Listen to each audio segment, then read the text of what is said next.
Silakan Ustaz. Mic-nya belum terbuka Ustaz. Baik. Iya. Ya. Ya. Benar ya.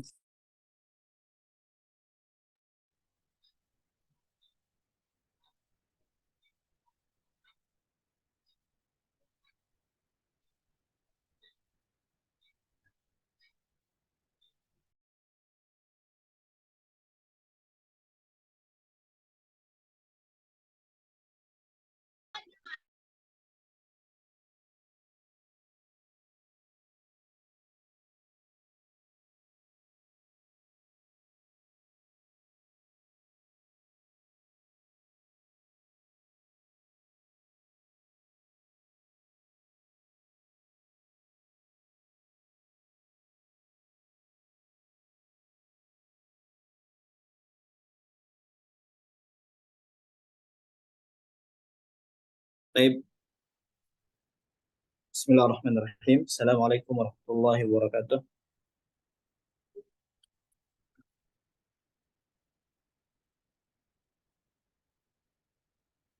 Alhamdulillah wassalatu wassalamu ala Rasulillah wa ala alihi wa sahbihi wa mawala. Asyhadu an la ilaha illallah wahdahu la syarika lah wa asyhadu anna Muhammadan abduhu wa rasuluhu alladzi la nabiyya ba'dah. Wa sallallahu ala nabiyyina Muhammadin wa ala alihi wa sahbihi ajma'in. Amma ba'd.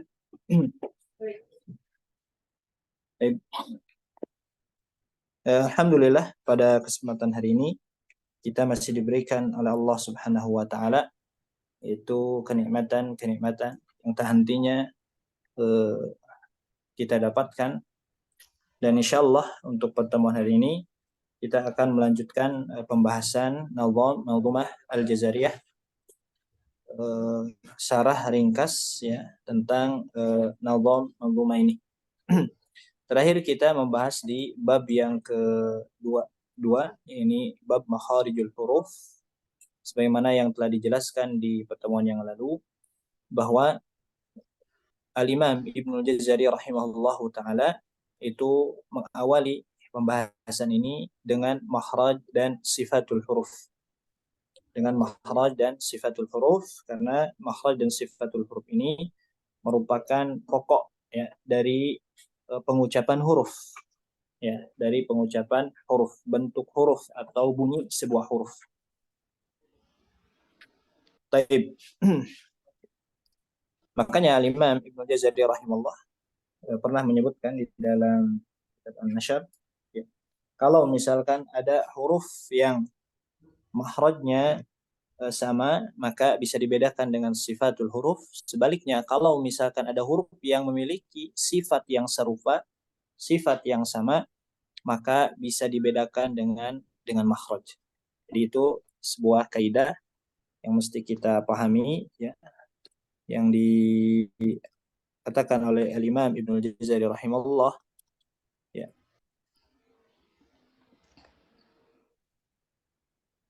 Jika ada huruf yang sama makhrajnya,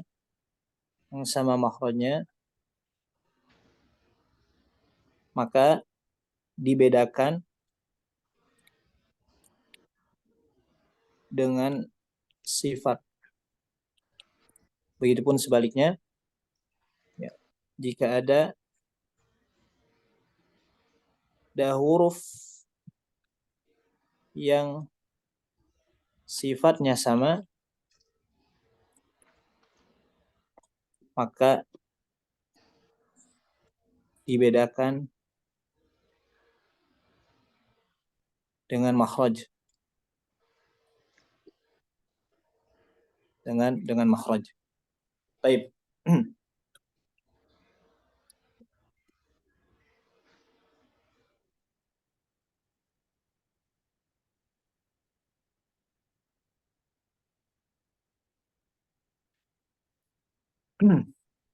Babu sifatil huruf, yaitu bab tentang sifatul huruf, itu dari bait 20 sampai 26.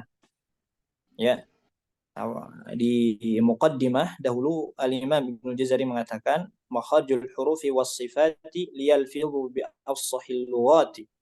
Jadi kunci kefasihan bunyi sebuah huruf, ya, kunci kefasihan itu adalah yang pertama terdiri dari makhraj, yang kedua terdiri dari sifat. Jadi antara makhraj dan sifat ini saling berkaitan, ya, tidak berlawanan, saling berkaitan, saling memenuhi antara hak-haknya, ya, antara hak-hak sebuah, sehingga setelah kita bisa membedakan mana makhraj dan sifat, maka terdengarlah bacaan sebuah huruf, ya, sebuah huruf, terdengar bacaan sebuah huruf-huruf hijaiyah, ya, mulai daripada huruf yang pertama huruf hamzah sampai yang terakhir yaitu huruf ya.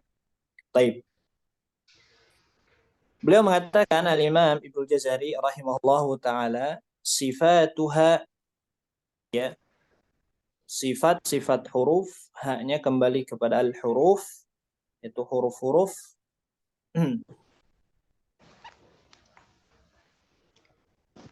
Sifatul huruf, yakni yang pertama berarti permasalahan yang harus kita ketahui dari perkataan beliau, ya, ketika beliau mengatakan sifatuha, apa yang harus kita ketahui, ya, maka dari sini kita harus mengetahui definisi, ya, apa itu sifat, apa itu al-huruf, ya.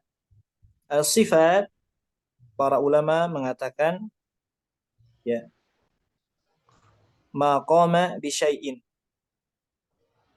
Sifat itu para ulama mengatakan maqama bi syai'in, atau juga sebagian mengatakan yang disebut dengan sifat itu adalah al-kaifiyah. Itu kaifiyah, ya, tata cara mengucapkan sebuah huruf. Nah, ada definisi yang bagus, ya, dari para ulama. Yang disebut dengan sifat itu adalah kaifiyatun aridatun, yaitu kaifiyatun aridatun,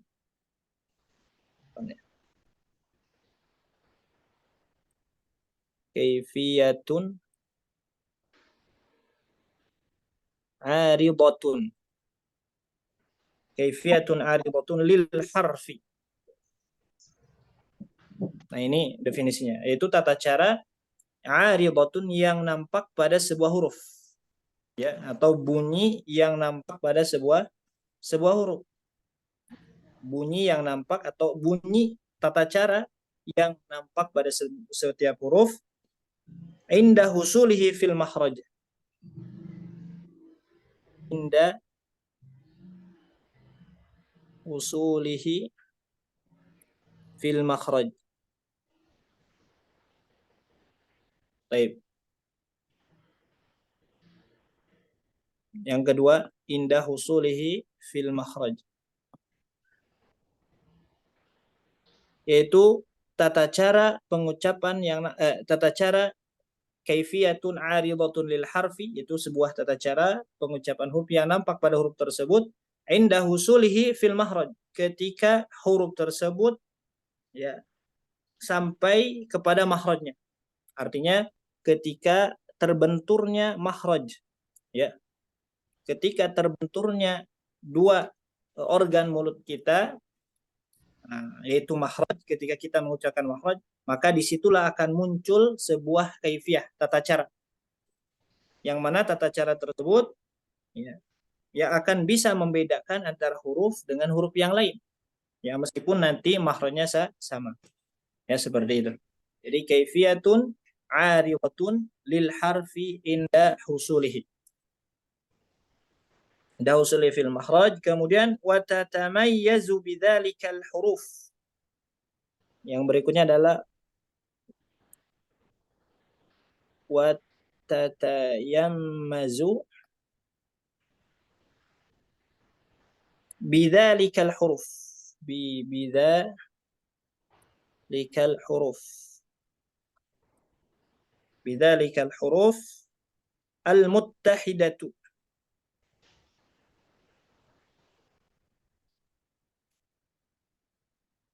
Ya.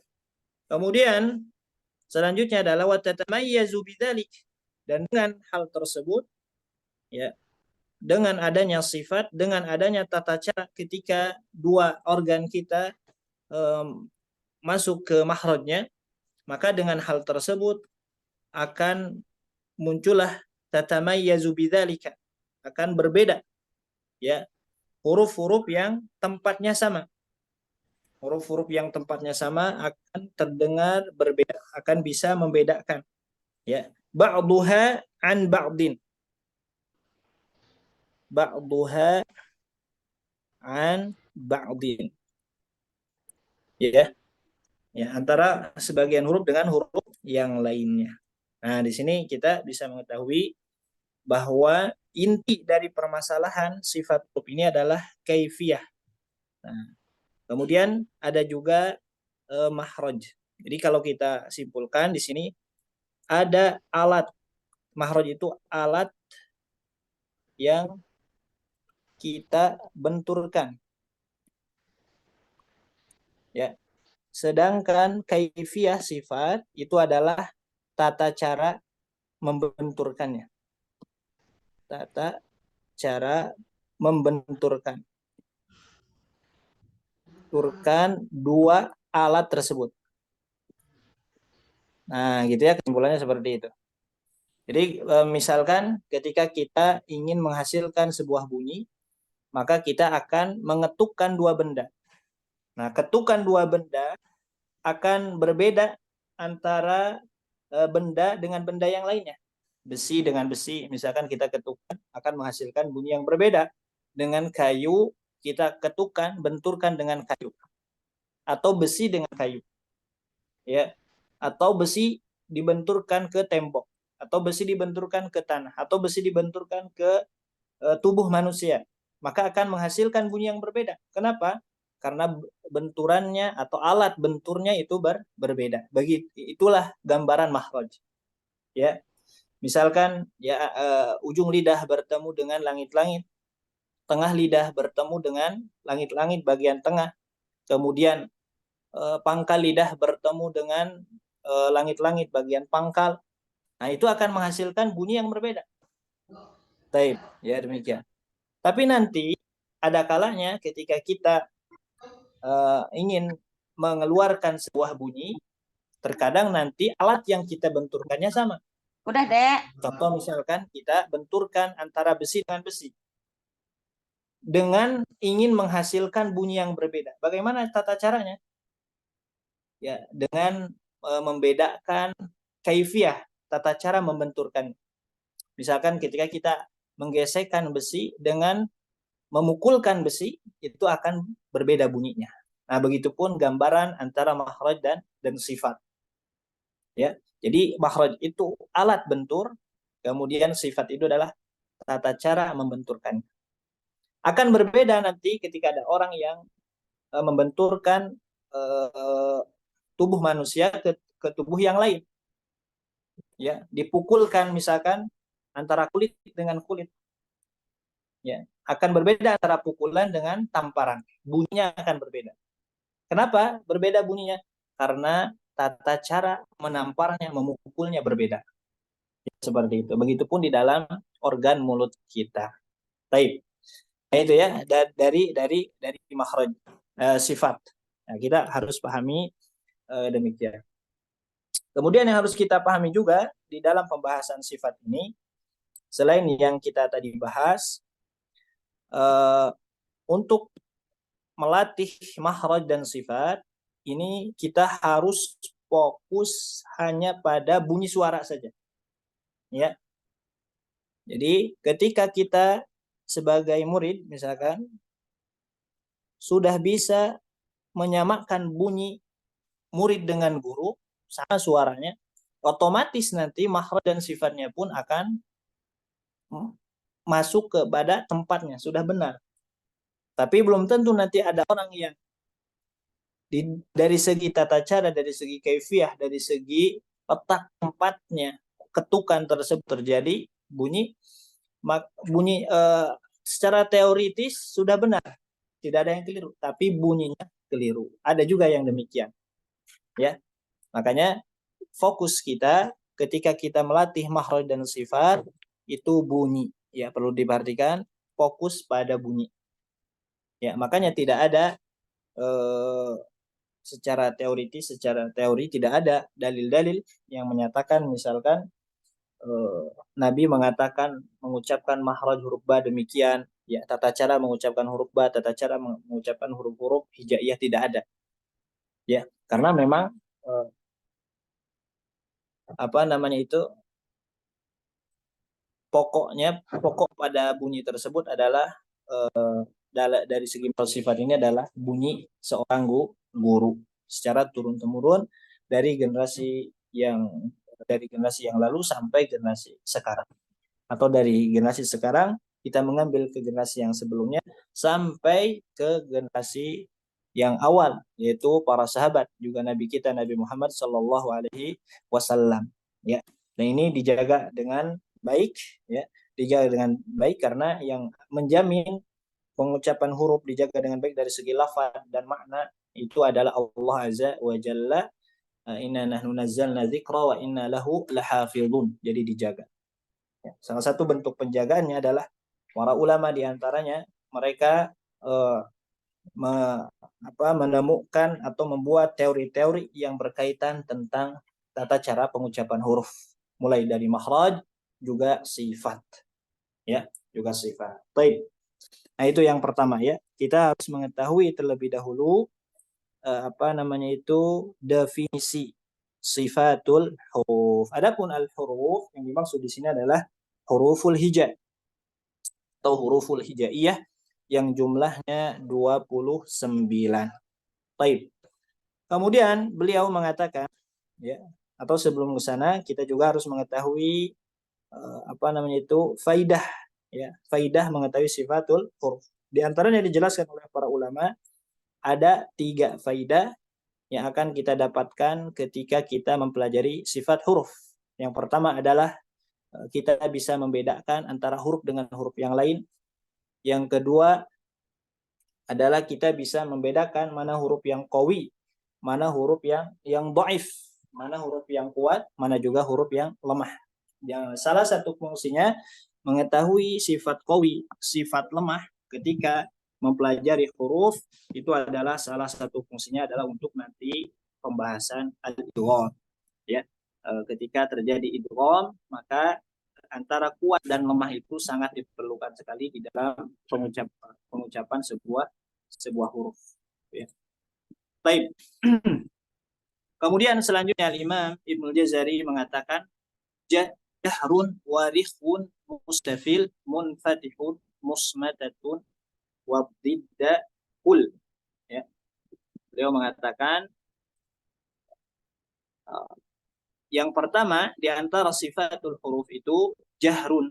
Yang pertama jahr, warihun, yang kedua adalah rihun atau rakhawah, yang ketiga adalah mustafil atau istifal, yang keempat adalah munfatihun, dan yang kelima adalah musmatatun, ya, atau ismat, disebut ismat. Wadidda kul, nah, gitu. Dan kul katakan olehmu bidda, lawan daripada sifat-sifat yang tadi disebutkan oleh beliau, ya, yang di awal tadi ada 5 sifat: jahrun, jahar, rokhawah, istifal, infitah, dan ismat. Nah, dari yang 5 ini, kelima huruf ini memiliki lawan, ya, memiliki lawan. Ya, maka di antara para ulama yang membahas hal demikian di dalam syarah, contohnya di dalam bacakan, ya, ada sebuah syarah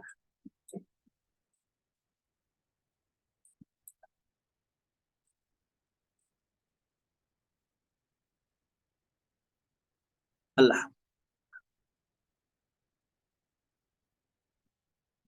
Nah, di sini dikatakan hadza isyaratan ila inkisamil huruf bihasabi sifat. Ya, di dalam kitab Al-Hawashi Al-Azhariyah, ya, yang beliau mengatakan hadza dari ungkapan jahrun warifun mustafil munfatihun musmatatun wa dhiddakul, beliau mengatakan ini adalah merupakan isyarat ya bahwa sifat huruf ini ya terbagi menjadi beberapa sifat ya wadidda kul. Ya, maka nanti para ulama mengatakan jumlah makharijul huruf juga pembagian sifatul huruf. Baik. Adapun yang disebutkan oleh Imam Ibnu Jazari rahimahullah, yang disebutkan di sini beliau menjelaskan tentang sifat yang berlawanan juga yang tidak berlawanan. Nanti dari bait berikutnya, dari bait ke 24 sampai 26 ini beliau membahas tentang sifat yang tidak berlawanan. Dari bait 20 sampai 23 ini beliau menjelaskan tentang sifat-sifat yang berlawanan. Nah, ini pembagian daripada sifat. Jadi sifat ini terbagi menjadi dua, kata beliau, kata Imam Ibnu Jazari rahimahullah. Yang pertama adalah sifat yang berlawanan, ya. Yang kedua sifat yang tidak berlawanan, ya. Sifat yang tidak berlawanan. Baik. Ya, jadi sifat itu ada dua, ada yang laha diddun, laisa laha diddun. Dari mana ungkapannya? Dari bait nomor pertama wadidda kul, ya. Wadidda kul. Nah, di sini menunjukkan menjadi isyarat bahwa sifat ini memiliki pembagian, ya, memiliki pembagian. Ya. Di antaranya adalah yang memiliki lawan dan yang tidak memiliki lawan. Baik. Adapun jumlah sifatul huruf menurut para ulama itu ada 17. Ini pendapat yang masyhur yang dikuatkan juga oleh Imam Ibnu Jazari rahimahullah. Ya. Pernah dikatakan juga di dalam kitab As-Sabil Asy-Syafi, sifatu ahrufil hija sab'u asyara. Sab'a asyara.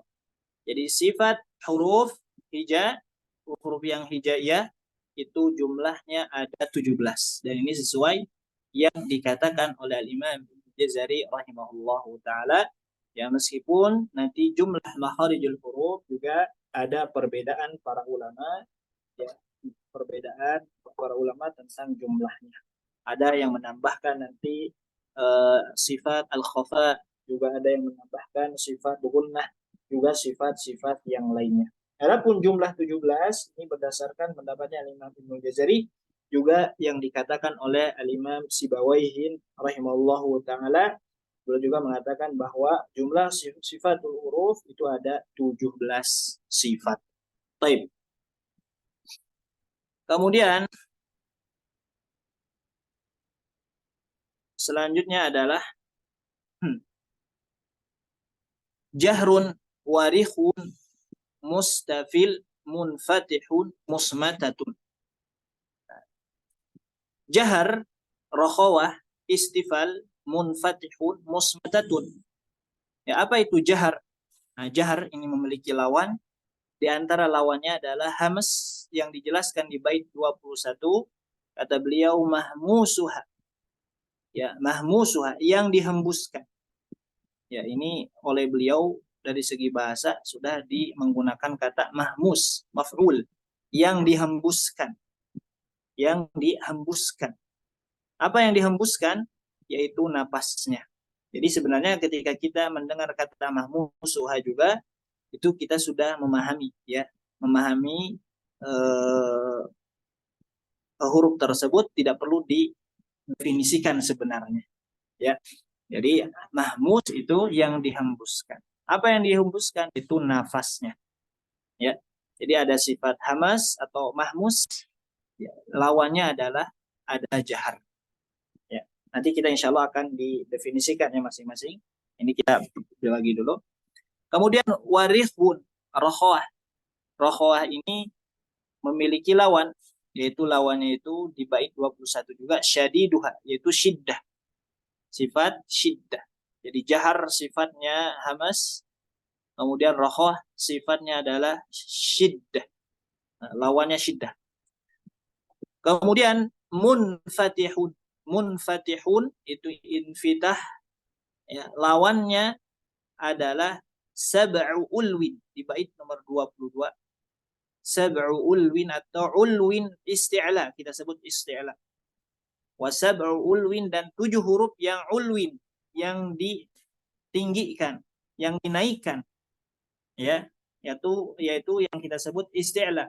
Khussa dhautin qid hasar. Hasar ini sebagai penyeimbang nazam saja, ya.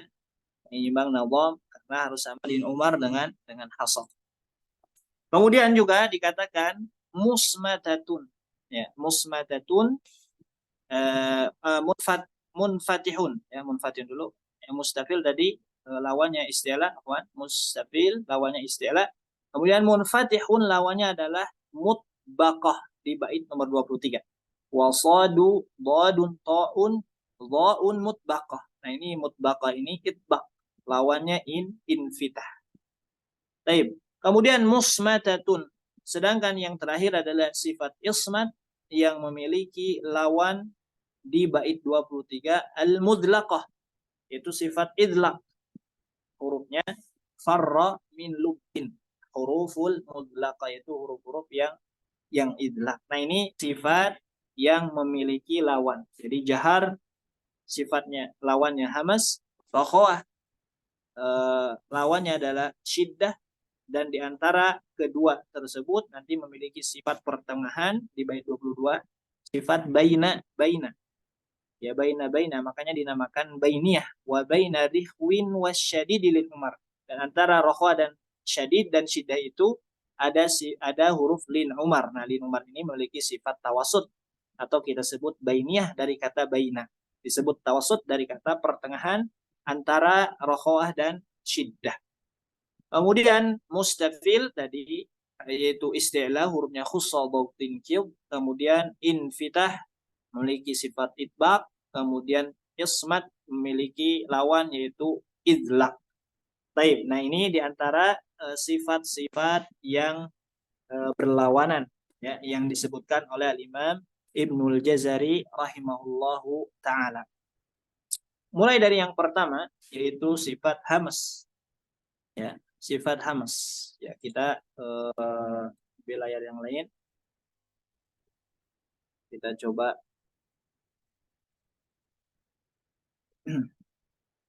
Apa itu hamas? Bisa dirujuk ya kepada kitab Salsabil As-Salsabil Asy-Syafi. Al-hamsu jaryu nafasil huruf. Nah, di sini perhatikan, hamas itu adalah mengalirnya nafas pada sebuah huruf.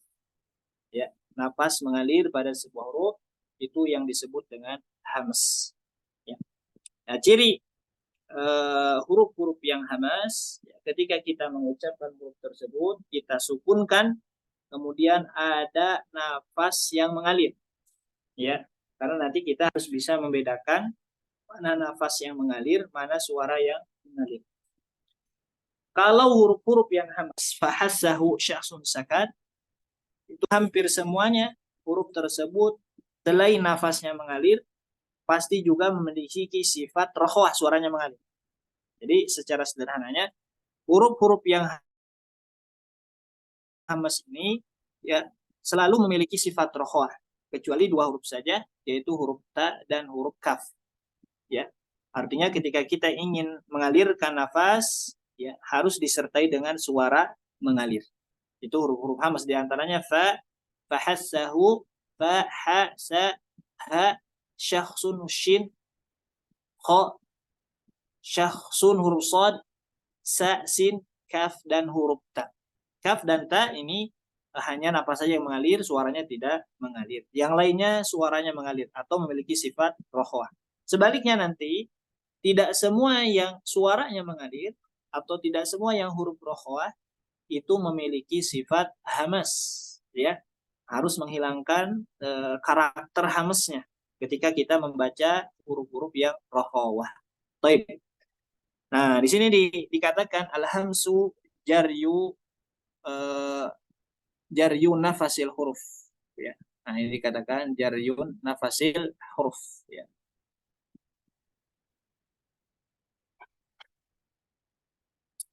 Kemudian wal jahru, sedangkan jahar, apa itu jahar?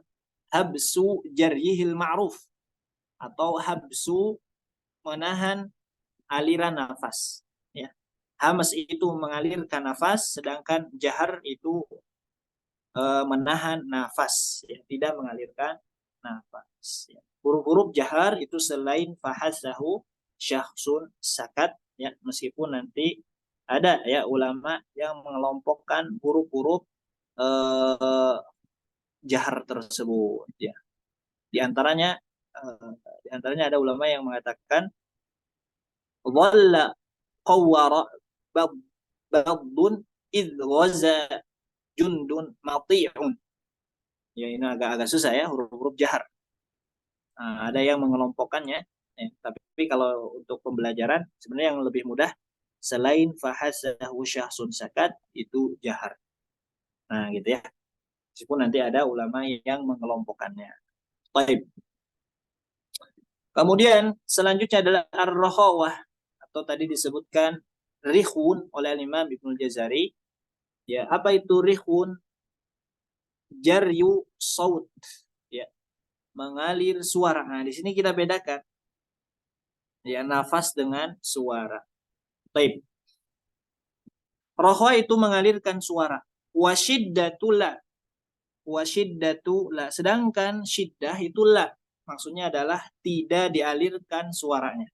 Nah, ini ada definisinya sedemikian, ya, dijelaskan oleh di dalam kitab Salsabil Asy-Syafi'. Ya. Apa itu rohwa? Jaryus saut, mengalirkan suara. Nah, maka kita harus bisa membedakan mana suara, mana nafas, ya. Mana suara, mana nafas. Untuk huruf-huruf yang syiddah itu ada ajid, qatin, bakat sebagaimana yang dijelaskan oleh Imam Ibnu Jazari, syadiduha lafzu ajid, qatin, bakat. Hamzah, jim, dal, qaf, ta, ba, kaf dan huruf ta. Ada dua huruf hamas yang masuk kepada huruf syiddah ini. Ya, ada dua huruf hamas yang masuk kepada huruf syiddah. Nah, untuk mengucapkan huruf-huruf syiddah, Al-Imam Ibnu Jazari rahimahullahu taala, makanya beliau langsung menghususkan atau menyebutkan huruf syiddah bukan yang rokhwah. Kenapa? Karena huruf syiddah ini ya paling sedikit juga paling mudah kita praktekkan ketika kita membaca Al-Qur'an. Ya, atau ketika kita mengucapkan huruf tersebut. Atau intinya syiddah ini huruf yang paling sedikit, maka beliau sebutkan. Dan sisanya selain syiddah, ya bisa masuk kepada rokhwah atau juga bisa masuk kepada huruf-huruf yang tawassut yang tadi. Ya, yang tawassut yang tadi. Nah, huruf syiddah ini tertahan suara. Ya, artinya ketika kita menyukunkan huruf syiddah tersebut, ya, terhentilah ya suara, baik suara ataupun nafas. Tidak ada nafas, tidak ada suara yang mengalir. Terhenti langsung, tidak ada bunyi lagi. Ya, tidak ada bunyi yang mengalir ketika mengucapkan huruf syiddah. Kemudian huruf jim, tidak ada bunyi yang mengalir atau nafas yang mengalir, tidak ada sama sekali, langsung terhenti. Itu huruf syiddah secara asal demikian. Kemudian dal, ad. Kemudian ajid, huruf qaf, ab. Huruf ta, ab. Huruf ba, ab. Huruf kaf, ad. Nah, huruf ta, ad. Nah, gitu ya. Seperti itu. Kemudian di dalam membaca Al-Quran tidak mungkin kita mempraktekkan syiddah saja. Pasti di antara huruf syiddah ini ada sifat yang menyertainya. Ya, makanya di dalam huruf ajid, qatin, bakat, ya, itu ada huruf-huruf yang memiliki sifat qalqalah nanti. Ada juga yang memiliki sifat hamas penyertanya. Dan yang asli syiddah, yang murni syiddah itu huruf hamzah. Hamzah tidak terpengaruh dengan sifat hamas atau tidak dengan sifat yang lemah yang lainnya, rokhwah. Makanya huruf hamzah ini huruf yang sakil menurut di kalangan orang Arab, huruf yang berat, ya, karena terdiri dari sifat-sifat yang kuat dari segi aliran nafas, tidak mengeluar nafas ataupun suaranya tidak keluar. Ya, makanya ketika kita membaca huruf hamzah, di sana ada keringanan-keringanan, ya, atau ada keringanan yang diberikan oleh Allah Azza wa Jalla kepada para pembaca Al-Qur'an, ya, dengan adanya qiraat, ya, bacaan-bacaan yang lain. Ketika membaca huruf hamzah, terkadang kita baca dengan ibdal, dengan mengganti hamzah tersebut menjadi mad. Terkadang juga ketika kita membaca huruf hamzah, kita ganti di dalam keadaan harakat, bisa diibdal, bisa di tashil. Ya, bisa kita tashil, juga bisa diibdal. Nah, demikian. Nah, ini adalah kemudahan, ya. Jadi Allah tahu bahwa lisan kita. Maka untuk mengucapkan huruf hamzah ini banyak kemudahan-kemudahan. Adapun huruf jim, huruf-huruf jim, huruf sisanya selain hamzah, yaitu huruf-huruf yang memiliki qalqalah, qut, bujadin, itu memiliki sifat syiddah, juga memiliki sifat qalqalah. Nah, kata para ulama, sifat qalqalah itulah sebagai kemudahan juga yang diberikan oleh Allah Azza wa Jalla ketika kita membaca Al-Quran. Kenapa? Karena kalau tidak ada sifat qalqalah, maka mengucapkan huruf-huruf yang syiddah ini akan berat, akan menjadi aneh, ya, bunyinya. Baik. Nah, makanya bacaan Al-Quran ini akan indah, terdengar indah, terbaca dengan indah kalau ditunaikan sifat-sifatnya. Ya, seperti itu. Taib. Kemudian yang terakhir huruf kaf dan huruf ta. Di antara huruf syiddah ini memiliki sifat hamas. Artinya ketika kita sukunkan, maka kita syiddah terlebih dahulu. Ak. Kemudian keluarlah hamas. Ak. Kemudian yang terakhir huruf ta. At. Di akhirnya ada hamas. Ya. Nah, untuk mengucapkan huruf kaf dan huruf ta ini ada tata cara yang harus kita ketahui juga. Bahwa huruf kaf dan huruf ta ini akan lebih menonjol sifat hamznya ketika sukun. Ya. Dan huruf ta dan huruf kaf ini akan dominan dalam keadaan harokat, dominannya sifat syiddah. Ya. Jadi yang mendominasi ketika membaca huruf kaf dan huruf ta dalam keadaan harokat itu adalah sifat syiddah, sedangkan di dalam keadaan sukun yang mendominasi dari antara sifat syiddah dan hams itu adalah sifat hams. Makanya ketika kita mengucapkan huruf ta, jangan berlebihan hamsnya. Jangan ta, ca, ca, jangan. Tapi ta, ucapkan ta karena sifat syiddah di sini mendominasi. Demikian juga huruf kaf, ka, bukan ka, bukan. Baik. Dalam keadaan harokat. Dalam keadaan sukun, maka yang mendominasi sifat hams. Juga jangan berlebihan. At, ak. Nah, artinya sifat hams ini akan sempurna terdengar di dalam keadaan sukun. Ya, di dalam keadaan sukun. Dan kaf dan ta ini aslul hamsi. Yaitu hams yang paling asli. Karena tidak terpengaruh dengan rokhawah. Jadi kalau antum semua ingin membedakan mana huruf hamas dengan huruf yang selain hamas, itu patokannya huruf kaf dan huruf ta. Patokannya huruf kaf dan huruf ta. Jadi huruf-huruf hamas, ya, fahasahu syahsun sakat, yang ketika kita sukunkan ada bunyi yang seperti kaf dan huruf ta di akhirnya, meskipun sedikit mengalir napas, nah itulah napas mengalir. Baik. Berbeda dengan suara mengalir. Suara mengalir itu suaranya bunyinya dibunyikan sampai akhir napas kita, sampai habis napas kita. Nah, ini ciri-ciri huruf rokhawah. Jadi huruf rokhawah ini diantara cirinya itu suaranya kita bisa mengalirkan sampai akhir napas kita. Misalkan huruf dzal. Kita alirkan huruf dzal, bisa dialirkan sampai habis. Dipanjangkan bisa dalam keadaan sukun. Huruf shin, ash, selain hamas juga memiliki sifat rokhawah, maka diantara cirinya bisa dialirkan sampai akhir napas, ya, seperti itu. Baik.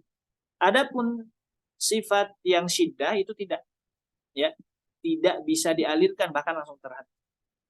Ya, baik, seperti itu. Nah, maka nanti diantara huruf rokhawah itu ada huruf dhad, yang mana huruf dhad ini ketika kita sukunkan tidak sempurna mengalirnya. Tidak bisa seperti huruf rokhawah yang lain. Makanya huruf dhad ini dikatakan oleh para ulama memiliki sifat istitalah. Nanti kita bahas istitalah, yakni di akhir nanti wadhad, huruf-huruf yang istitalah itu adalah huruf dhad. Ya, huruf dhad saja. Apa itu istitalah? Istitalah itu memanjangkan bunyi suara tapi terbatas bunyinya. Nah, sedangkan rokhawah tidak ada batasannya, ya. Batasannya adalah huruf yang akan kita ucapkan setelah kita mengucapkan huruf-huruf rokhawah tersebut, ya. Contoh misalkan bismi. Nah, yang membatasi suaranya mengalir huruf sin itu huruf ba di depannya.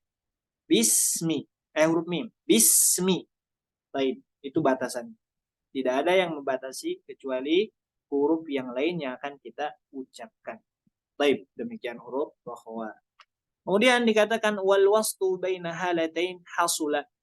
Sedangkan al wastu atau yang kedua yang tadi disebutkan oleh Imam Ibnu Jazari, ya, wa baina rihwin wasyadid lin Umar, antara rokhwa dan syiddah ini memiliki sifat pertengahan. Jadi pertengahan di sini huruf tersebut memiliki kedua sifat tersebut. Dua sifat tersebut adalah sifat rokhwah ataupun sifat syiddah, ya, ataupun sifat syiddah. Kalau di dalam hukum tajwid ada idgham, ada idhar, di pertengahan ada ikhfa.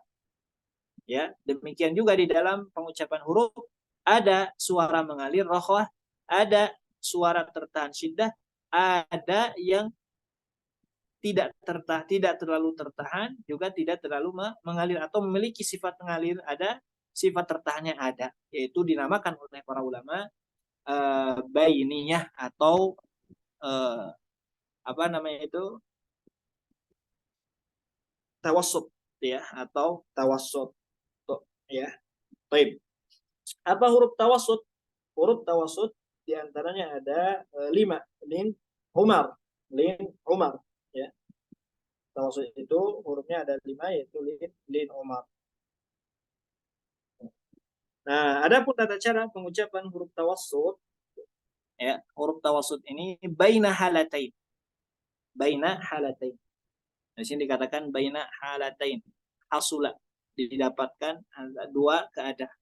Dua keadaan tersebut ketika kita mengucapkan lin Umar, huruf lam, nun, ya, ain, mim dan huruf ro, maka secara otomatis nanti huruf itu tertahannya ada, mengalirnya ada.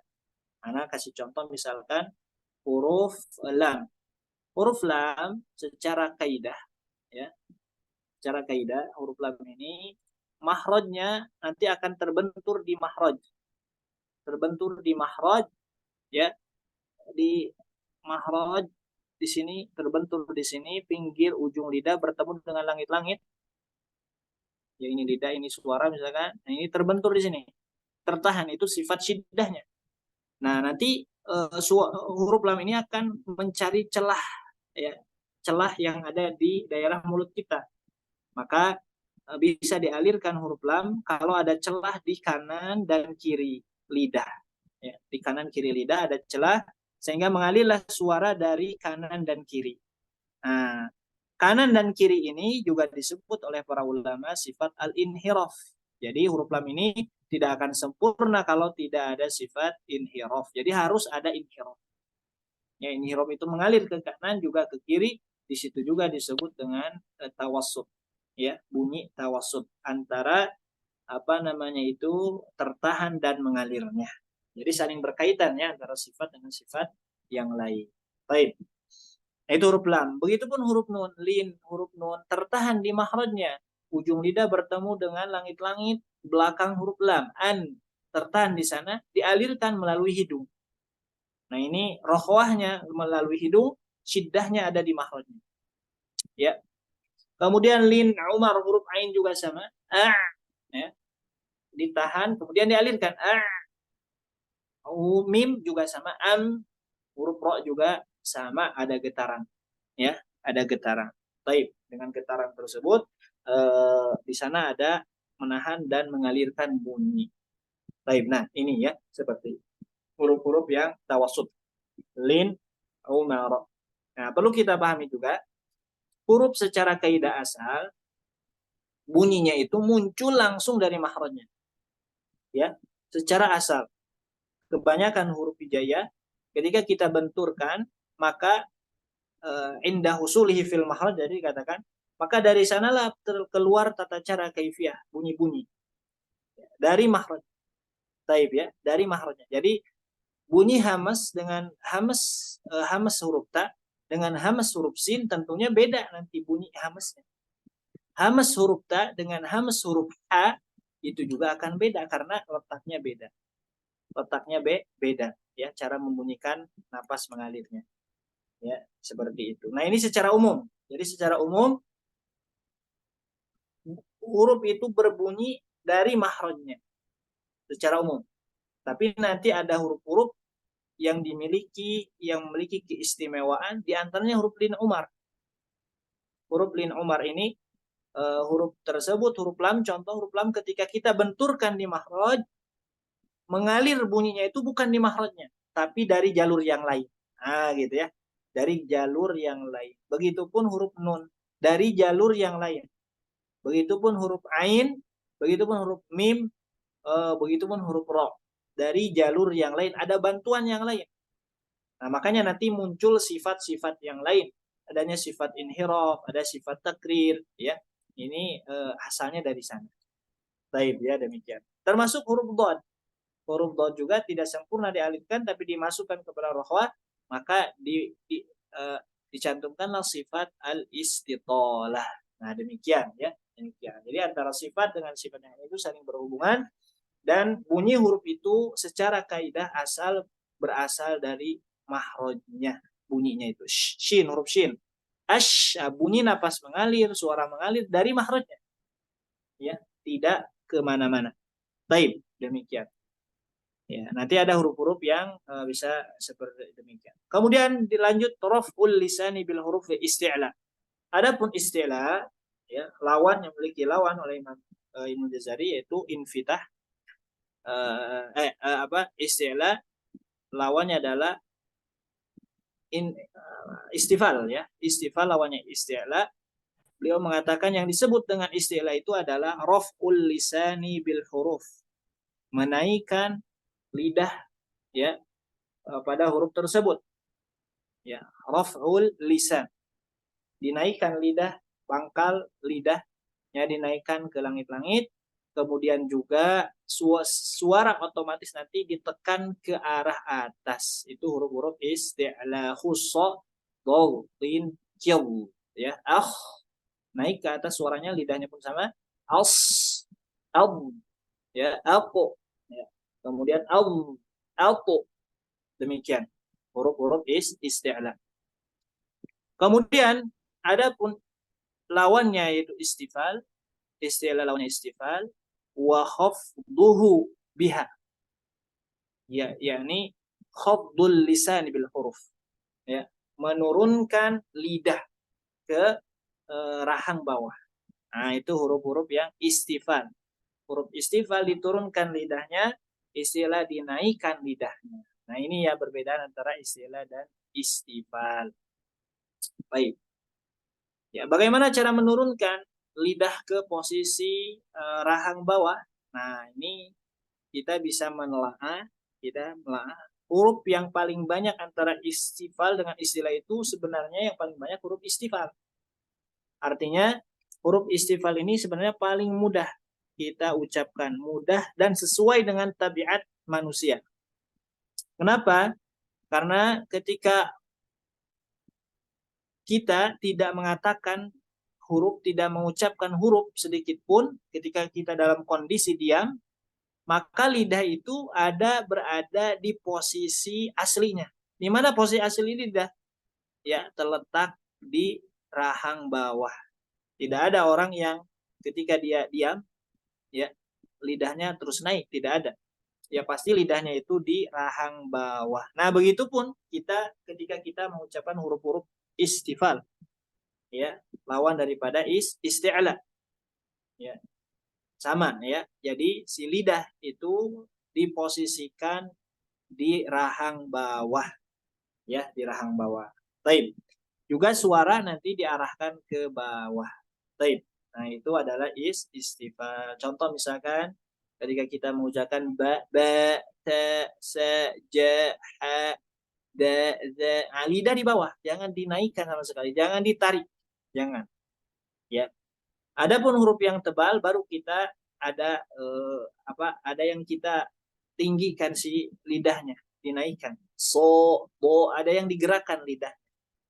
Ya, terjadi perbedaan antara isti'la dan istifal. Baik.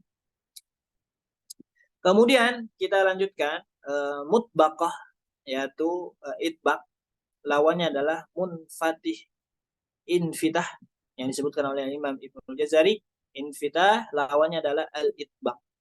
Apa itu itbaq? Ilsaqul lisan bil hanak. Ilsaq itu menempel lidah bil hanak, dengan langit-langit, ya. Nah, ini secara bahasa al-itbaq itu kan menempel, al-ilsaq. Begitupun huruf-huruf yang itbaq. Hurufnya ada bad, sod, bod, to, lo. Nah, huruf-huruf tersebut ketika kita ucapkan menempel ke langit-langit. Nah, kata para ulama, menempel di sini tidak secara zahir menempel ke langit-langit, karena sulit, ya. Jadi sebagian lidahnya, ya, mengarah ke langit-langit, naik ke langit-langit, hampir menempel. Nah, gitu ya. Seperti itu huruf-huruf yang itbaq. Sod misalkan, als, kita naikkan dan diarahkan si bagian lidah itu ke langit-langit. Contoh misalkan seperti ini. Nah, naik seperti ini. Dan dibiarkan di sana di langit-langit. Baik, ketika mengucapkan huruf-huruf yang itbaq, tidak diinfitahkan. Tidak diinfitahkan atau disimpan lidah kita ke rahang bawah, tidak. Jadi dinaikkan. So, als, dinaikkan terus. So, bo, po. Berbeda dengan kho, dengan ghain. Kho dengan ghain, ya, huruf kho, ghain ini huruf yang ditebalkan, ya, diisti'lakan, ya, suaranya dinaikkan, kemudian lidahnya dihamparkan di bawah, di rahang bawah, ya. So, bo, go, kho, go. Nah, dan kita bisa menebalkannya meskipun tanpa sifat itbaq, huruf ghain dan kho ini. Berbeda dengan shad, dod, to, lo, ini kita tidak bisa menebalkan dengan sempurna, ya, kecuali harus dinaikkan sebagian lidah itu ke langit-langit. Sebagian lidah yang bagian di sininya dinaikkannya dan disimpan di sini. So, bo, diarahkan di situ. Jangan diturunkan. Contoh diturunkan. So, bo, to, jangan. Ya, atau sod misalkan dalam sukun, as, enggak, tapi as. Nah, demikian. Nah, ini huruf sod, huruf bod, to, lo, memiliki sifat itbaq. Wal infitahu fathu ma bainal hanak. Sedangkan infitah itu fathu bainal hanak, itu membuka, ya, lidah antara langit-langit, dibuka lidahnya, ya. Dibuka, disimpan di rahang bawah, ya, sama diistifalkan, ya. Ala kulihal, antara itbaq, isti'la, istifal dan infitah ini sebenarnya tata cara menebalkan dan menipiskan huruf. Jangan terlalu pusing, karena infitah itbaq ini cara menipiskan, cara menebalkan. Kalau ditanya misalnya, bagaimana cara menebalkan huruf? Ya. Nah, maka kalau kita berbicara tentang tata cara kaifiyah, maka kita bahasnya sifat. Ya, bagaimana tata cara menebalkan huruf? Dengan isti'la dan itbaq. Nah, gitu. Apakah semua huruf yang ketika kita ingin menebalkan semuanya dengan istilah itbaq? Tidak. Ya. Ya, tapi pasti dengan istilah semuanya. Tapi tidak semuanya dengan itbaq. Ada dua huruf ghain dan huruf kha, ketika kita ucapkan tidak memerlukan itbaq, sudah tebal sendiri. Nah, gitu. Artinya kalau huruf kha ghain ini meskipun tidak diitbaqkan tetap bisa menebalkan. Beda dengan shad, dot, to, lo, itu kalau tidak diitbaqkan tidak akan bisa tebal bunyinya. Bagaimana cara menipiskan huruf? Dengan istifal dan infitah. Nah, gitu ya jawabannya. Ya, baik. Kemudian yang terakhir adalah idlaq dan ismat. Apa itu idlaq? Kata Imam Al-Jazari, wa farra min lubbin huruful mudlaqah. Huruf farra atau firra min lubbin, fa, ra, lam, ba, itu huruf-huruf yang idlaq. Apa itu idlaq? Ya, ini dijelaskan idlaq itu khifatul huruf wad'an. Yaitu meringankan huruf yang ringan pengucapannya. Nah, untuk huruf sifat idlaq ismat ini terjadi khilaf para ulama. Ya, ada yang membuang sifat idlaq dan ismat tidak termasuk kepada sifatul huruf. ya, tidak termasuk kepada sifatul huruf dikarenakan ini berkaitan tentang ilmu sharaf, ya.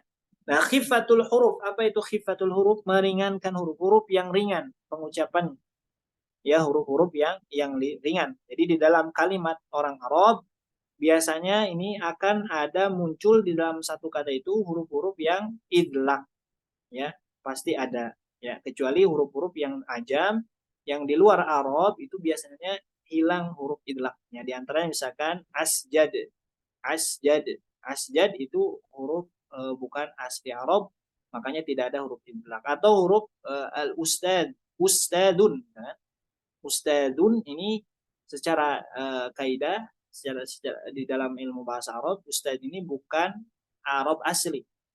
Ustad ini serapan dari bahasa yang lain, ya, seperti itu. Demikian. Baik.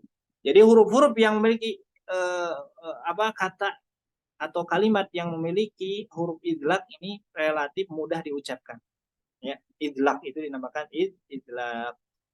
Kemudian kita lanjutkan wal ismat sukluhunna toba'an. Nah, apa itu ismat? Ismat itu berat pengucapannya, secara tabiatnya berat, ya. Di antaranya huruf-huruf selain idlaq, ya. Baik. Kemudian selanjutnya itu huruf-huruf yang berlawanan atau sifat huruf yang berlawanan. Tadi kita sudah bahas dengan definisi yang sederhana, ya, yang disebutkan oleh di dalam kitab As-Salsabil Asy-Syafi fi Ahkamit Tajwid Al-Wafi. Ya, al-hamzu jarjun nafsil huruf wal jahru habsul jarjihi. Nah, ini nanti bisa dirujuk kembali oleh umat semua yang ingin mempelajari secara mendalam. Baik. Kemudian kata Imam Ibnu Jazari rahimahullah, ya, kita lanjutkan. Nah, dari bait 24 sampai 26 ini membahas tentang sifat yang tidak berlawanan. Apa saja? Yang pertama sofiruha, sofir, ya. Kemudian kolkolatun, yang kedua kolkolah. Kemudian wawun wayan sakana lin, yang ketiga lin. Kemudian yang keempat inhiraf, yang kelima adalah takrir, dan yang keenam tafasyi, dan ketujuh adalah istital. Ada 7 sifat. Sofir, qalqalatun, lin, walinhiraf, bitakririn, tafasyi, dan istital. Kita bahas satu persatu. Sofiruha, yaitu sofir, hurufnya 3. Sod, zai, sin. Nah, sofir ini bunyi yang di luar dari makhraj, keluar dari makhraj. Jadi huruf sod, zai, sin ini secara makhraj, ya, mustaqim, ya, diam, berada di ujung lidah bertemu dengan gigi seri bagian bawah, akan tetapi secara bunyi bukan dari makhrajnya, dari langit-langit. Bunyi desis itu dari langit-langit kalau kita telaah. Nah, bunyinya dari tempat yang lain. Nah, bunyi dari tempat yang lain itu biasanya nanti ada muncul sifat yang lain, yakni sifat sofir. Apa itu sofir? Sofir itu adalah hiddatus saut, ya, hiddatus saut. Kata di dalam kitab Salsabil Asy-Syafi, amma sofiru fahuwa sautun zaidun baina syabah ma'hurufi yujadu, ya, yaitu sifat tambahan, ya, antara bagian syafah di sebelum mulut kita, ya. Nah, di antaranya adalah didefinisikan oleh para ulama hiddatus saut, ya, tajam bunyinya, bunyi yang tajam, ya, bunyi yang tajam itu dinamakan sifat sofir, ya, hiddatus saut. Kemudian dilanjutkan ke yang lain, sofiruha sodun wazayun sinu qalqalatun, ya, qalqalatun. Apa itu qalqalah? Al-idtirab. Qalqalah itu secara bahasa al-idtirab, bergoncang, ya, atau kita bahasakan memantul, ya, memantul. Memantul itu qalqalah. Apa huruf qalqalah? Qutbu jadin, qaf, to, ba, dan dal. Ada 5 huruf, ya. Ketika kita mengucapkan huruf tersebut, setelah disiddahkan, terjadilah pantulan di sana. Ya, cara memantulkannya sama ketika kita menabrakkan ya huruf dalam kondisi harokat, sama. Tata caranya sama. Ya. Yang perbedaannya antara harokat dengan qalqalah, kalau harokat pantulannya sempurna sehingga menjadi bunyi fathah ab, ya. Misalkan aba, nah itu fathah harokat. Kalau qalqalah pantulannya tidak sempurna. Nah, pantulan tidak sempurna ini disebut qalqalah. Taib ya, seperti itu.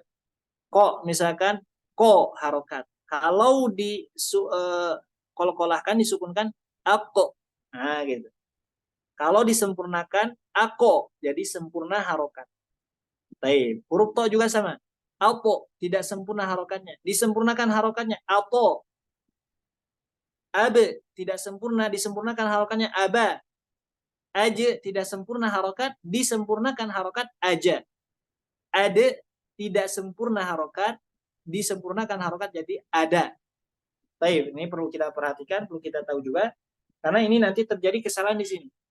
Orang banyak yang baca huruf-huruf yang qalqalah dalam kondisi harokat tidak sempurna harokatnya berubah menjadi qalqalah. Sebaliknya, kalau qalqalah terlalu sempurna maka menjadi harokat.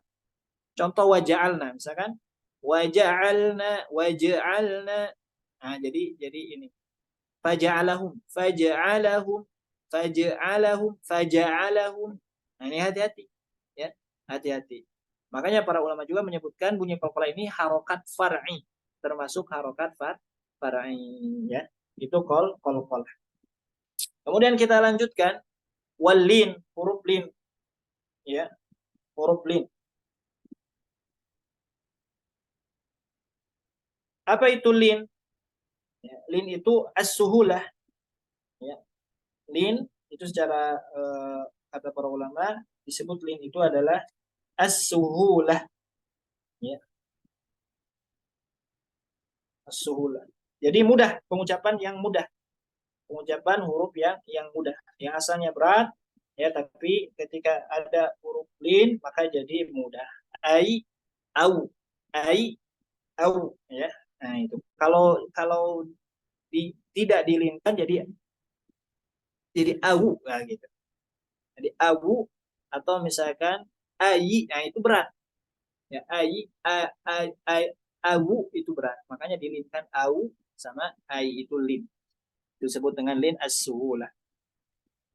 Nah, kemudian dilanjutkan berikutnya adalah kata beliau walinu wawun wa yaun sakana wan fataha. Ya. Qablahuma walin hirafu suhiha. Kemudian al-inhiraf. Apa itu inhiraf? Itu melenceng. Ya, al-inhiraf itu secara bahasa melenceng. Ya. Nah, maksudnya apa? Melenceng di sini yaitu bunyi suaranya melenceng ke arah yang lain. Yang tadi sudah Anda jelaskan di pembahasan tawasud, ya. Ya, mahronnya di ujung lidah, ya, atau huruf lam di pinggir ujung lidah bertemu dengan langit, tapi suaranya bukan dari sana, dari jalur yang lain, yaitu dari kanan atau kiri sebuah lidah. Ya, al, ya, kemudian ar, ya, ar. Apa huruf lin, huruf inhiraf? Suhiha fil lam war ra. Nah, ini ada kalimat suhiha. Ini kata Imam Ghazali, suhiha di sini menunjukkan kepada adanya perbedaan ya para ulama tentang huruf inhiraf. Tapi yang dikuatkan oleh Imam Ibnu Jazari itu dua huruf lam dan ro. Ya. Sebagian para ulama tidak memasukkan ro ke dalam huruf inhiraf. Jadi huruf inhiraf ini ada yang mengatakan lam saja. Taib. Tapi Ibnu Jazari memasukkan lam dan ro. Taib. Memang kalau kita telaah ya antara lam dengan ro, memang lebih jelas inhiraf itu lam. Secara kita kalau kita melaah ya di bunyi. Ya, jadi ro itu agak masih apa namanya itu? Masih samar gitu bunyi inhirafnya itu. Karena huruf ro memiliki sifat yang lain yaitu huruf takrir, getaran. Taib. Sohiha fil lam wa bi takririn ju'il. Ya. Ju'il, apa yang dijadikan ju'il? Ju'ila ar-ra, ro dijadikan juga takrir. Nah, di sini pakai kata ju'ila, yaitu ju'ila ini kembalinya domirnya kepada ro. Ju'ila bitakririn. Ju'ila ro bitakririn. Ya, jadi huruf ro ini dijadikan takrir juga. Jadi selain inhiraf, juga ro ini memiliki sifat takrir. Ya, sifat takrir. Apa itu takrir? Irti'ad. Al-irti'ad. Irti'ad. Ya, irti'adul lisan. Ya, bergetarnya lidah. Ya, bergetarnya lidah. Nah, adapun ketika membaca huruf ro, di sini kita harus waspada terhadap beberapa kesalahan, yakni berlebihan getarannya atau mengurangi kadar getaran sampai hilang getarannya. Ya, kata Imam Ibnul Jazari rahimahullah, wa qad yubalighu qaumun fi ikhfa'i takririha musyaddadatan fayati biha muhasramatan syabihatan bit-ta wa dzalika khata'un la yajuz. Ya, banyak ya satu kaum yang berlebihan katanya ketika menyamarkan bunyi ikhfa. Jadi ikhfa ini harus disamarkan, tapi samarnya jangan berlebihan. Takririya musyaddadatan dalam keadaan tasydid fayati biha muhasramah. Maka bacanya menjadi bacaan muhasramah. Muhasramah itu syabihatan bit-ta, berubah huruf ra-nya menjadi huruf ta, wa dzalika khata'un la yajuz. Dan ini merupakan kesalahan dan tidak boleh kita melakukannya. Ya, seperti itu.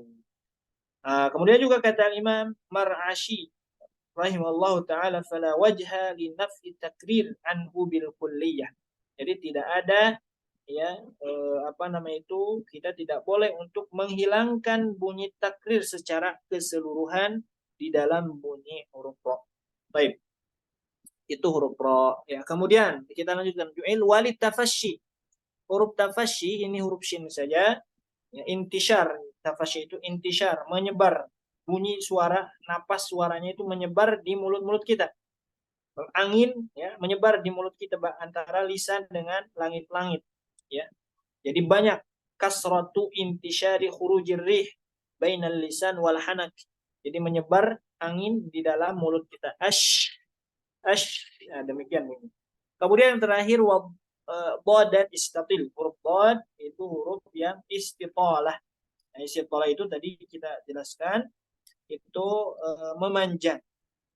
Ya, memanjang suaranya tapi memanjangnya itu terbatas, ya. Memanjangnya terbatas itu adalah huruf dhad. Juga di sini ya huruf yang istitalah ini juga ada khilaf para ulama, ya ada juga mereka yang mengatakan yang memiliki sifat istitalah juga ada huruf yang lain yaitu huruf shin. Huruf shin juga katanya memiliki sifat istitalah, tapi yang dikuatkan oleh Al-Imam Ibnu Jazari di sini huruf istitalah itu cuma huruf dhad saja. Ini berdasarkan pendapat para ulama tajwid, kebanyakan para ulama tajwid. Wa qala aktsaru ulama tajwid fa al-mustatilu harfun wahid wa huwa dhad. Ya. Ini berdasarkan pendapatnya Imam Ibnu Jazari juga kebanyakan para ulama tajwid. Ya. Seperti itu. Baik. Jadi itu istitalah. Nah, ya. Ini sudah selesai ya pembahasan. Kesimpulannya adalah ketika membahas sifatul huruf ini kita bagi menjadi beberapa poin di dalam pembahasan yang tadi. Yang pertama, kita harus mengetahui sifat ta'rif sifat, faidatu dirasatiha, ya. Faidah kita mempelajari sifat tersebut. Kemudian ada sifatul huruf, kemudian pembagian juga perincian sifatul huruf yang dijelaskan oleh Al-Imam Ibnul Jazari rahimahullahu taala. Dan juga tadi ya sifat huruf ini nanti ada yang memiliki sifat lazimah, juga yang sifat aridah. Yang dimaksud oleh Al-Imam Ibnul Jazari dibahas di sini adalah sifatul lazimah. Juga ada khilaf nanti, juga ada perbedaan pendapat tentang pengelompokan sifat huruf ya, yang tadi sudah dijelaskan. Adanya perbedaan sifat huruf baik makhraj atau sifat dikarenakan ya di dalam sifat huruf para ulama berbeda-beda ijtihadnya. Ya beda ijtihad saja. Sifat huruf terdiri dari 11 sifat kuat, 3 sifat pertengahan, 6 sifat lemah. Ya. Jadi sifat kuat itu diantaranya adalah sifat jahar, syiddah, isti'la, itbaq, sofir, qalqalah, inhiraf, tafashi, istitalah, takrir, dan juga gunnah. Ya, gunnah ini dimasukkan oleh para ulama sebagian ini masuk ke dalam sifat qawi, sifat kuat. Sifat dhaif itu ada 6: hamas, rakhwah, istifal, infitah, lin, dan al-khofa. Kemudian yang pertengahan tawasud, ismat, dan idlaq. Itu sifat pertengahan. Fungsinya buat apa? Buat idgham. Nah, kaidahnya adalah huruf yang paling kuat di antara huruf hijaiyah adalah huruf to. Ya. Menentukannya adalah karena huruf to ini memiliki sifat kuat seluruhnya. Ya, huruf to paling kuat. Huruf yang paling lemah itu adalah di antaranya huruf H. Huruf H, ya. Dan yang pertengahan huruf ba. Baik, itu kesimpulannya. Baik, ya, itu mungkin yang bisa disampaikan untuk pertemuan hari ini. Ya, tadi tidak ada katanya yang menyetorkan hafalan. Nah, jadi pembahasan sifat huruf ini intinya kita tahu definisi, kita tahu pembagian faidahnya, kemudian kita tahu perincian. Setelah itu ya kita praktekkan, langsung praktek belajar ya pengucapan huruf-huruf karena ini bagian daripada fashohah. Ya, baik. Sampai sini mungkin alhamdulillah rabbil alamin. Baik, jazakumullah khairan Ustaz, barakallahu fikum untuk materinya. Bagi ummahat yang ingin bertanya, silakan ya langsung open mic saja. Ya Ustazah, Ana ingin bertanya Ustazah.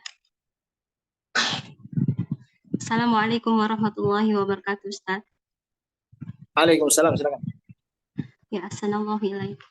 Ustadz mau bertanya tentang kendala apa saja yang menyebabkan sifat dari huruf shin yang terutama tafashi ya Ustazah. Ustadz Afan. Ya. Itu tidak bisa keluar dengan baik, itu bagaimana ya Ustadz? Baik. Ya. Huruf shin, pokoknya hampir semua ya huruf-huruf yang memiliki sifat sama seperti huruf shin itu kuncinya di antara huruf rohwah jangan terlalu ditekan, ya, jangan takalluf.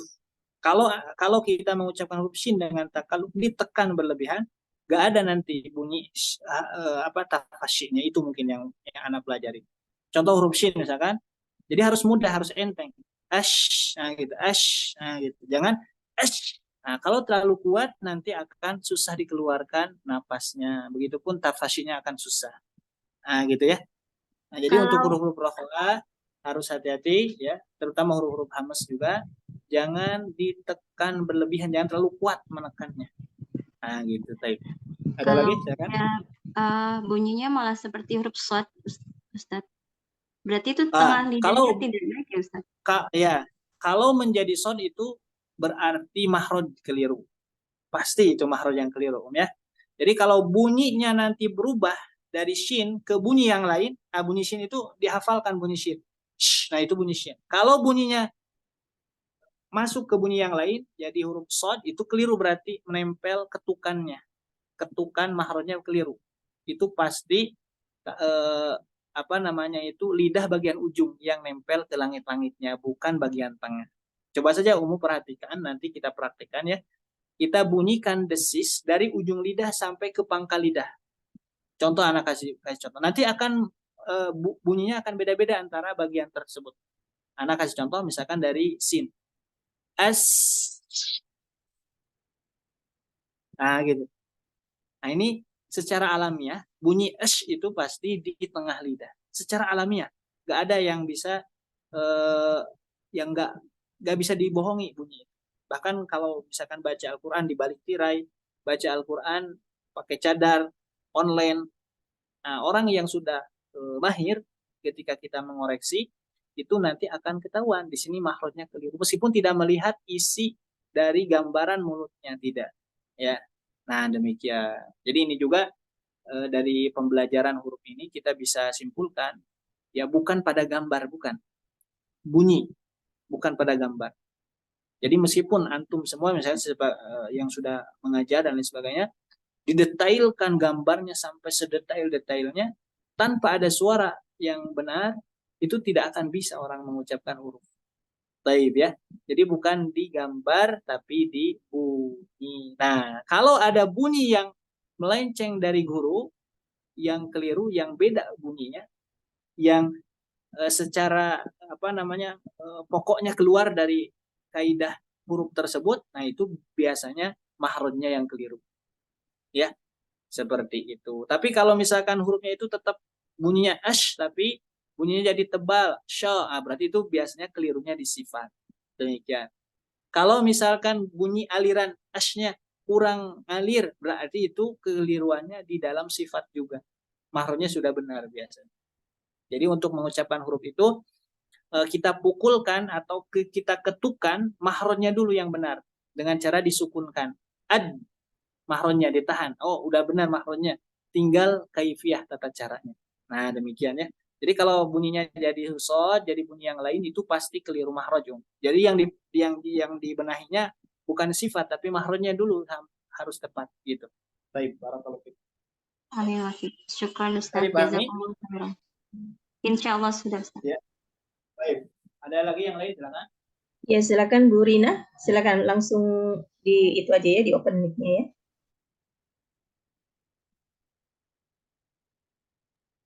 Ada pertanyaan di room chat Ustaz. Bagaimana ya. dengan huruf dhad Ustaz? Huruf dhad ya. Masih kesulitan dan di huruf tersebut. Lain. Huruf dhad ya. Tadi ya untuk melatih huruf itu sekali lagi disukunkan terlebih dahulu.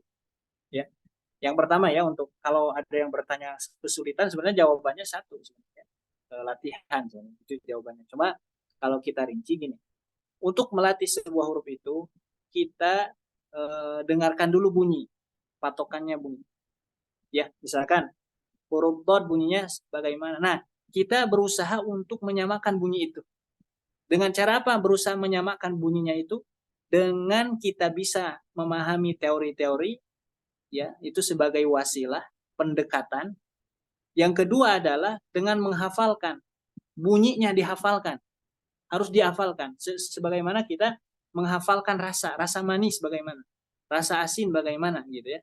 Kemudian misalkan bunyi binatang, harimau seperti kita rasakan bunyinya, hafalkan rasanya, bunyinya. Nah, gitu ya. Nah, setelah itu nah kita latih. Cara melatihnya gimana? Jadi dengarkan dulu kemudian latih. Nah, cara melatihnya gimana? Dotnya disukunkan. Ya. Dilatih sukunkan. Nah, kalau sukunnya sudah benar dari segi makhraj, ya ujung pinggir lidah bertemu dengan gigi-gigi geraham kanan atau kiri, sudah benar. Kemudian kita tunaikan sifatnya. Apa sifatnya? Dhad ini tebal, tebal. Suaranya ngalir. Suaranya mengalir ya. Mengalir itu ya bisa kita bunyikan, tapi terbatas. Ingat, terbatas. Jadi gak ada lagi huruf dhad kalau sudah demikian. Udah gak ada lagi, tapi mengalir tapi terbatas. Ya, gambarannya seperti kita meniup balon. Nah, kita meniup balon, ditiup, nah, balon itu pasti ada batasan. Pasti balon itu ketika kita tiup terus menerus pasti pecah. Demikian juga di dalam mulut kita ketika mengucapkan huruf dhad, sama seperti balon. Nah, gitu. Nah, sudah sampai sana. Nah, setelah itu setelah sukunnya sudah benar, maka ucapkan kondisi huruf harokat. Abdo, abdi, abdu. Kemudian ucapkan juga kondisi harokat yang lain, tasydid. Abdo, abdi, abdu. Ya, latih lagi di kondisi yang lain. Misalkan bin, dun, don, langsung dibuang ya, dan tanpa ada sukun langsung diharokatkan. Taib demikian ya, itu cara melatihnya kalau masih kesulitan. Nah, biasanya kesulitan huruf dhad ini dengan huruf lo kelirunya ya, kebanyakan. Atau huruf dhad ini juga Anda pernah dengar jadi huruf to. Kalau bunyinya dhad waladhdallin jadi waladhdallin, berarti mahrojnya keliru. Nempelnya di ujung lidah, fokusnya di sana. Nah, harusnya dhad ini di pinggir lidah. Nah, ini hati-hati jadi to. Yang kedua, huruf dhad ini kadang jadi huruf dho. Kalau jadi huruf dho itu keliru di sifat biasanya. Juga kadang juga bisa keliru di mahroj. Ya karena dho dengan dhad ini secara sifat sama. Yang membedakan istitolah saja. Ya. Secara mahroj itu beda pasti. Ya, cara membedakannya gimana? Kita sukunkan huruf dhad dengan huruf dho. huruf dhad ketika disukunkan seperti balon tadi. Ya, seperti balon terbatas, gak ada lagi bunyi nanti setelah kita bisa membunyikan. Huruf dha ya, itu ketika kita sukunkan itu kita bisa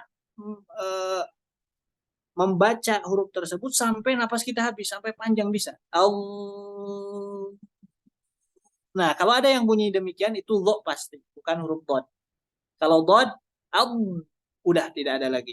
Nah, demikian ya huruf dhad dengan huruf dha. Barakallahu fik. Itu mungkin yang bisa ana share ya pengalaman. Baik Ustaz, Taib jazakumullah apalagi khairan, ini Ustaz.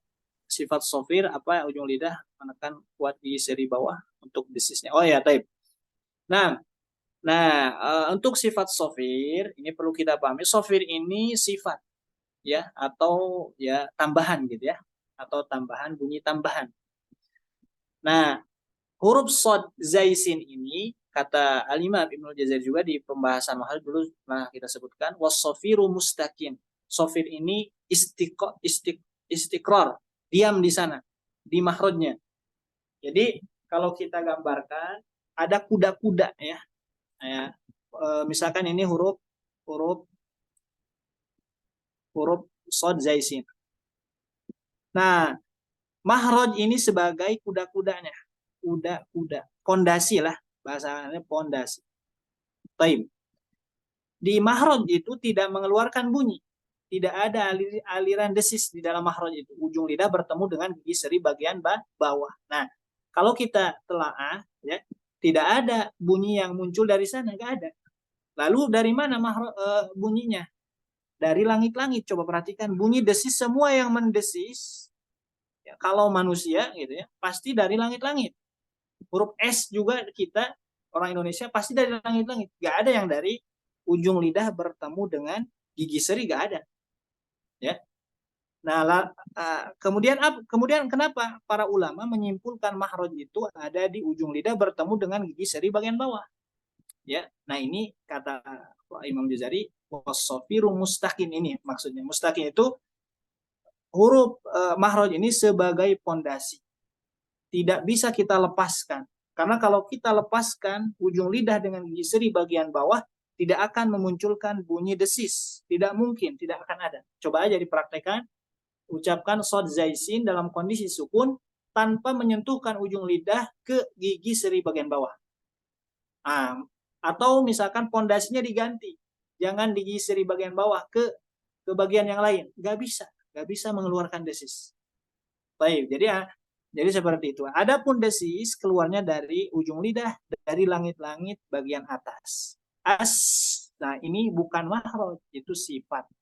Sifatul huruf. Itulah sofir. Bunyi desis yang keluar, ya yang tajam bunyinya keluar dari ujung lidah bertemu dengan langit-langit bagian atas.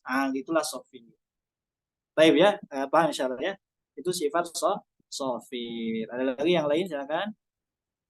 Jazakumullah khairan Ustaz. Mungkin satu lagi ya Ustaz, jika ada ya.